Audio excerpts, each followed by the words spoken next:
Alhaji Dauda Gitola, please step forward to lead us in this.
سبحان ربك رب العزة عما يصفون وسلام على المرسلين والحمد لله.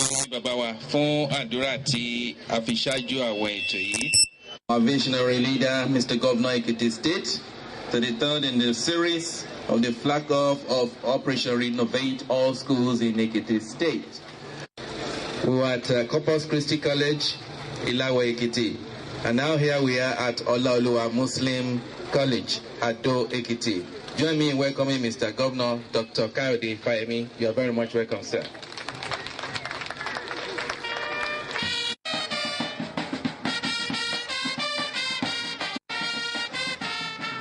Thank you very much. Be here this afternoon to address you as the flag of the Operation Renovate All Schools in Ekiti, in the Ekiti Central Education District, under which all the 183 secondary schools in Ekiti State will witness a significant facelift. This unprecedented whole-scale renovation is costing the state roughly 2.5 billion naira to accomplish the task. The first phase of the operation would span a period of 7 weeks of the long vacation, covering 100 schools at a cost of 1.9 billion naira in the 3 education districts. This does not include the renovation and the rebuilding that is taking place in our primary schools across the length and breadth of the state under the SUBEB scheme. Only 2 days ago, I was at the SUBEB headquarters in Ado-Ekiti, where I commissioned furniture for primary schools. In total, 7,888 furniture, desks and chairs were commissioned on that particular day. And I know in the course of the next 1 year, SUBEB is poised to commission many more furniture for our primary schools. So what we're doing in the secondary schools is just complementary to what is happening in the primary schools, and also complementary to what is happening in our tertiary institutions and schools of higher education. In addition to this large-scale renovation, a sum of 600 million naira has been approved to procure desks and chairs for our students in secondary school, totaling 40,000 units. All of this will be supplied on or before resumption date in September, the whole of the 40,000 units. This package will also include furniture items for our teachers, valued at 50 million naira, to ensure that a more conducive environment for education delivery is also created for teachers. I'd like to reiterate here that our resolve to reposition education is a well thought out plan, but it is not just in the education sector. I believe all of our people can now attest to what our people say when they say èyí yàtọ̀, either on the roads where they notice improved infrastructural development, particularly here in the state capital, Ado-Ekiti, where almost every nook and cranny of the state capital is undergoing one form of renovation or reconstruction. It is also true of the whole of the Ekiti Central Senatorial District. Whether you go to Ikogosi, or you go to Erinjiyan, or you go to Efualaye, Epole Iloro, Ijero, Ayegunle, Okeoro, Iroko, everywhere you get to in this senatorial district, you can see a stamp driven from Aye through Igbole to Iropora, and I stopped to say hello to the workers who are constructing a beautiful road in Kabiyesi's domain. So I know that we are touching lives in every part of the state. Either the lives of the elderly who are receiving their own social security 5,000 naira, or the young people who are just graduates looking for work, who are receiving their own 10,000 naira, pending the time they can find employment that is functional and make them decent citizens of our society. It is an incontestable fact that Ekiti State is a pace setter in education, and this is responsible for why we are also paying more than just a passing attention to the education industry in our state. Clearly, it is evident that the quality of education in this state in the past has enabled us to produce a vast number of brilliant and eminent personalities, both in the academic sector and in all fields of human endeavor. But we cannot afford to live on that past glory, as we cannot afford to allow our education system to continue to produce half-baked products, neither good for higher education nor for job creation and wealth generation, which is the focus of this government. Right Honorable Speaker, Kabiyesi, distinguished ladies and gentlemen, as you are all aware, education is already free up to the senior secondary school level in the state. Sustaining that takes hundreds of millions of naira to pay salaries and allowances of teachers and other education practitioners regularly, apart from giving incentives such as car and housing loans to these categories of our workers. Promotion of teachers and every other worker in the public service is ongoing, with the intent of ensuring that the promotions due in 2011 and 2012 are implemented before the end of the year.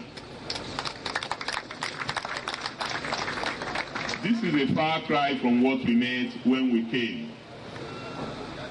When we came into office, we met a backlog of promotion of teachers and civil servants as far back as 2008, all of which we have since cleared, remaining some in 2011 and the bulk in the year 2012 that we're in. But we are determined to make sure that what we have done for those deserving between 2008 and 2011 will also get extended to those who are deserving of promotion in 2012. The Commissioner already mentioned that we are still responsible for the payment of all examination fees in public schools, including the payment of JAMB fees, even for those who are not in public schools, but who are qualified to apply to universities for admission. As I speak to you here, we have already procured for distribution at the commencement of the 2012-2013 academic session dictionaries and core subject textbooks, which shall start to be distributed by September. Thank that our determination to ensure that laptops are placed on the desk of each student in all public secondary schools is paying off handsomely, as our students are getting familiar with information and communication technology in our schools. By the time we take delivery of the remaining laptops ordered, 33,000 students would have benefited from this laptop project this year alone, while 18,000 teachers would have owned their own laptops as encouraged by my government. This is not because Ekiti is awash with Naira. We're still number 35 in the revenue ladder of Nigeria. The resources that come to this state averagely on a month is 2.5 billion naira. By the time we pay salaries, we hardly have anything left. But because we pledge to our people that this is truly going to be a hiatus, we have created all opportunities to raise funds in order to deliver the goods in all sectors of public life to our people.